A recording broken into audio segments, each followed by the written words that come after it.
السلام عليكم.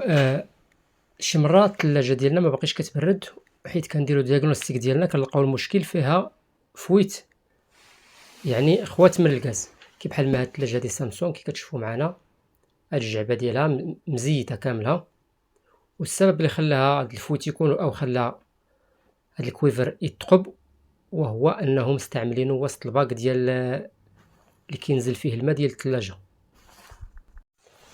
ومع المدة كيتخزز وكيبوري وكيثقب بالتالي كيتسرب الغاز اللي كاين في الثلاجة، والثلاجة ما باقيش كتبرد وكتعطينا ليرور بأنه كاين مشكل.